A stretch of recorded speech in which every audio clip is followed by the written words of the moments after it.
এই বই পড়লে মানুষের হতবাক, বিস্মিত, মানে অকল্পনীয় একটা রিয়ালাইজেশন সামনে যাওয়া ছাড়া উপায় নাই। একটা নেতা, এত বড় একটা নেতা বাংলাদেশে জন্ম নিয়েছিল। আমার প্রথম কষ্ট এই বইটা পড়ে যে এত বড় একটা নেতা বাংলাদেশে জন্ম নিয়েছিল, আমরা কোনোদিনও রিয়ালাইজ করতে পারলাম না until the publication of this book. আমি রাজনীতির বই কম পড়ি নাই, বঙ্গবন্ধু নিয়ে যারা লিখেছেন তাদের যে কোনো বইয়ের চেয়ে বঙ্গবন্ধুর নিজের আত্মজীবনী অনেক অনেক বেশি অসাধারণ ইন টার্মস অফ এভরিথিং। সাহিত্য মূল্য বলেন, ইম্পার্শিয়ালিটি বলেন, অবজেক্টিভিটি বলেন, স্টোরি টেলিং ক্যাপাসিটি বলেন।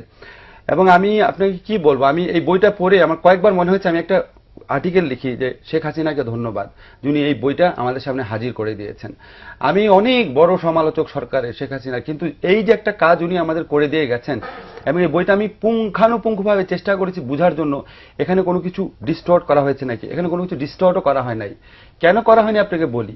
এখানে বঙ্গবন্ধুর বিরুদ্ধে যারা রাজনীতি করেছেন, এমনকি বঙ্গবন্ধুর হত্যাকারী যিনি ছিলেন খন্দকার মুশতাক, তার সম্পর্কে ভালো কথা আছে, টাচ করা হয়নি কোনো কিছু। এবং যেভাবে উনি বর্ণনা দিয়েছেন, এটা একমাত্র নিজের ঘটনা, নিজে ছাড়া লিখলে অন্য কারো পক্ষে এত ডিটেল বর্ণনা দেওয়া সম্ভব না। আমি আমাদের যারা শ্রোতা আছে তাদেরকে বলি, আমি একটা অংশ শুধু বর্ণনা দেই, কতবার কেঁদেছি 4 বার, একটা অংশ শুধু বর্ণনা দেই। উনি যখন 54 ইলেকশন করবেন, উনার বিপক্ষে মুসলিম লীগের একজন প্রার্থী দাঁড়িয়েছেন ওয়াহিদুজ্জামান। উনি অত্যন্ত বড় লোক, বঙ্গবন্ধুর হাতে কোনো টাকা পয়সা কিচ্ছু নাই, অত্যন্ত দরিদ্র একজন মানুষ ছিলেন। উনি কোনোদিন কোনো চাঁদাবাজি করেননি, কিছু করেননি।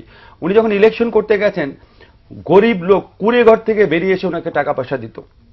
একটা ঘটনা আছে, একটা গ্রামের মহিলা, সে আপনার ঘন্টার পর ঘন্টা দাঁড়িয়েছিল, খুবই গরিব বৃদ্ধ মহিলা, এবং বঙ্গবন্ধু যাওয়ার পথে ওনাকে হাত ধরে টেনে নিয়ে বলেছে, বাবা আমার এই কুড়ে ঘরে তোমাকে একটু বসতে হবে। হাত ধরেই তিনি ওই ঘরে যান, এবং এত দরিদ্র, এখানে বর্ণনা আছে কুড়ে ঘরটার।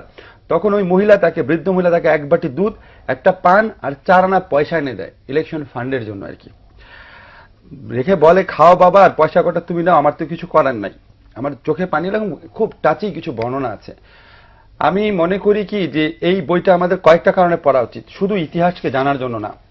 একটা হচ্ছে এই দেশের মাটিতে কত বড় নেতা জন্ম হয়েছিল রিয়ালাইজ করার জন্য।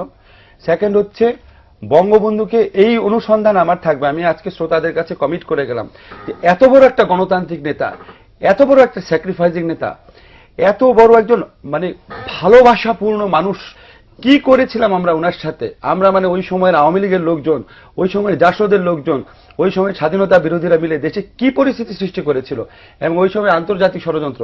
যে এত বড় একটা গণতান্ত্রিক নেতাকে, উনি গণতন্ত্রের জন্য এক নাগারে 26 মাস জেলে ছিলেন। উনার শিশুপুত্র শেখ কামালের বয়স ছিল কয়েকদিন, শেখ হাসিনার বয়স ছিল কয়েক বছর। আমিও তো বাবা হয়েছি, আমি আজকে ফিল করি এরকম বয়সী সন্তানকে রেখে উনি বছরের পর বছর জেলে থেকেছেন। এত বড় একটা মানুষ কেন বাকশাল করেছিলেন, কি আমরা তৈরি করেছিলাম, সেটা আমার জানতে হবে। সেই অনুসন্ধানটা, সেই গবেষণা করার প্রয়োজনটা এখানে আছে। থার্ড যে জিনিসটা লাস্ট আমি বলবো, যে আজকের রাজনীতিবিদদের জন্য এই বইয়ের পাতায় পাতায় উদাহরণ আছে, এই বইয়ের পাতায় পাতায় আত্মদর্শন আছে, পাতায় পাতায় দিক নির্দেশনা আছে। আজকের রাজনীতিবিদরা যেন এই বইটা পড়েন এবং অনুভব করেন যে বঙ্গবন্ধুর থেকে ওনারা প্রত্যেকে কত নিচে নেমে গেছেন, কত দূরে সরে গেছেন। এটা বিএনপির ক্ষেত্রে যেমন সত্যি, আওয়ামী লীগেরও অধিকাংশ নেতার ক্ষেত্রে সত্যি।